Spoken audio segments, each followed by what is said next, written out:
consequences of a hasty withdrawal. Now that U.S. troops are out of Afghanistan, what does the future hold for Israel and the Middle East? Well, joining us is Israel's representative at the United Nations, Ambassador Danny Danon. Ambassador Danon, it's good to talk with you again. So, an emboldened Taliban now in control in Afghanistan. What does that mean for Israel? For us, when the U.S. is strong, Israel is strong. And when the perception is that the U.S. is getting weaker, we are weaker. Those pictures that we saw coming from Kabul are actually giving more strength to the radicals in Lebanon, to the radicals in Gaza, and to the radicals in Tehran. And I think the question is whether the new administration will now continue to negotiate with Tehran and will try to re-enter the agreement with Iran all over again. And many other Islamic terrorist groups see that the most powerful military in the world was defeated and embarrassed by the enemy they fought against for 20 years. The Taliban's now in control. So how about the terrorist group on Israel's northern border? Let's talk about Hezbollah first. Do you expect them to make a move, or are they too weak financially and politically to attack Israel right now? So the issue is the perception of strength and power. You know, I served as Deputy Minister of Defense, and I learned that it's not about the real strength you have, about the number of tanks or submarines. It's about the perception. And I think today the perception that the U.S. is weaker, and those people sitting in Beirut, the heads of Hezbollah, they know that we will retaliate, we will attack them, and I think they know it very seriously, so they will think twice before challenging the IDF. And also politically, they know that the people in Lebanon will blame them for the consequences. So I don't know what will happen. And also, you have to understand that the people in Hezbollah in Beirut don't decide. They get orders from Tehran. So the radicals in Tehran will decide when the next conflict will be here in the north. Well, that's the big concern, is it not? What Iran is going to do. And I know your Prime Minister, Naftali Bennett, recently met with President Biden at the White House, and Biden said he will not allow Iran to possess a nuclear weapon on his watch. But how can Israel trust his word on that, given that many of America's allies feel abandoned? They feel let down by the hasty withdrawal from Afghanistan. Can you depend on his word?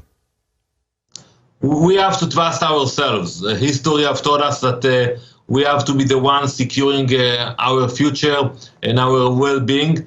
And I think we have a reason to worry, because the new administration actually acknowledged that they are willing, they are eager to sign a deal with the administration in Tehran.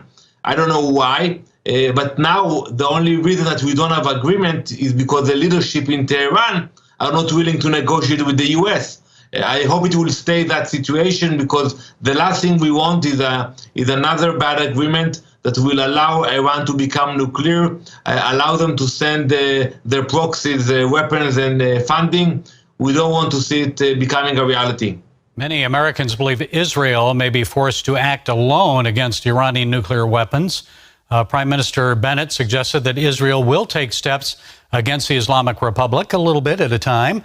So how could you stop them without U.S. military backing and support? Don't you need that? We have the capability to defend ourselves, and if we will have no choice, we will do it ourselves. We did it in the past. I want to remind you, when we destroyed the nuclear reactor in Iraq, the nuclear reactor in Syria.